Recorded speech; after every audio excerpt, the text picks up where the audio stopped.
très, très profond et il va falloir qu'on soit clair dans les choses africaines. Le pétrole, comme les autres ressources, ne sont pas une malédiction. Au contraire, c'est une bénédiction. Et nous devons retomber dans les thèses de la colonisation. Pourquoi on a colonisé l'Afrique? C'est pour des raisons économiques. Maintenant, nous sommes dans des rapports de force. L'Afrique est militairement faible. Qu'est-ce qu'on peut? Deuxième chose, l'Afrique n'a pas de droit. Je suis désolé, l'Afrique n'a pas de droit ni de juristes. Le frère Nadabega a l'habitude de parler ici des contrats léoniens. Est-ce que si on avait des droits au sens noble du terme, est-ce que l'Afrique allait signer ces contrats? Pas du tout. Donc voilà les problèmes. Pourquoi les États-Unis, le Canada, la Russie, les pays du Golfe exploitent leur pétrole et le Congo ne peut pas? Maintenant, le Koro Kalifara Seré a pris l'exemple et est en train d'ascenser le Sénégal. Ce n'est pas vrai. Je m'attendais à ce que le Koro Kalifara Seré descende au Nigeria pour citer son le colonel général Jovon. Pourquoi il y a eu la guerre du Biafra? C'est parce que la France est partie les mélanger dans l'affaire du pétrole. Le pétrole congolais, la France exploitait gratuitement. Le Congo n'avait que 20%. Quand Pascal Lissouba a dit qu'il faut aller à 30%, on lui a créé la guerre pour mettre Denis Sassou Nguesso. La Côte d'Ivoire, ça fait combien de milliers d'années la Côte d'Ivoire exploite le pétrole? C'est le président Laurent Gbagbo qui est venu déclarer aux Ivoiriens qu'il y a le pétrole qu'on exploite. Ça a apporté quoi à la Côte d'Ivoire? Le Sénégal gagne combien pour cent? Le Sénégal gagne même pas 30% dans ce contrat-là. Pourquoi dire que ça va faire que 30% même ils ne gagnent pas? C'est 20% ou bien c'est 19% ou bien combien pour cent ils vont gagner? Les mêmes Sonko-là, ils avaient rejeté les contrats. Ils ont dénoncé ça à travers leur écrit. Il a dit que non, on ne devait pas donner le marché là à Total. Mais c'est parce que Macky Sall a dit que non, c'est la France qu'il faut donner. Et au-delà de ça, les contrats qui ont été signés, combien pour cent vont aller dans la banque française et dans la Banque nationale de France pour des questions de garantie du franc CFA? 50%. Donc dans les 20% que le Sénégal va gagner, il faut dire 10% vont aller à la Banque nationale de France pour les questions de garantie. Donc en quoi le Sénégal gagne? Nous sommes des pays exploités. Nous sommes des pays où on veut nos richesses. La question même du franc CFA, qu'est-ce que ça va nous permettre de développer l'économie? Ça ne peut pas. Donc si le Sénégal gagne 18%, qu'est-ce que le Sénégal gagne? Et on veut ascenser pour dire que c'est la stabilité, c'est le Sénégal, c'est la démocratie. Non.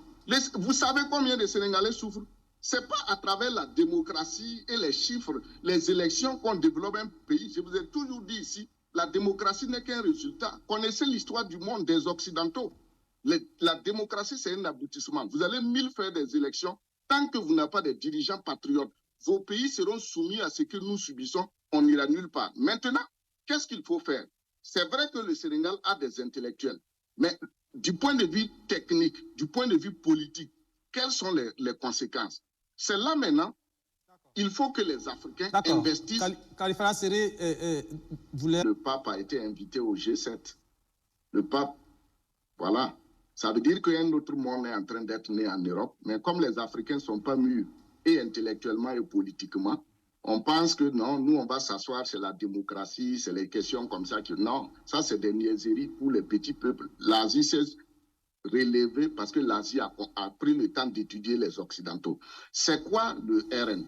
Le RN protège le caractère indivisible de l'État français et le RN protège l'indivisibilité du territoire français et en métropole et en outre-mer.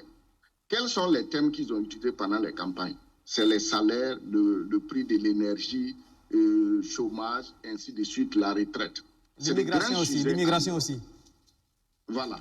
Maintenant, que ce soit la gauche, la droite, l'extrême gauche, l'extrême droite, eux tous, ils ont un seul objectif, un seul intérêt, un seul point commun, défendre l'intérêt ou les intérêts du peuple français.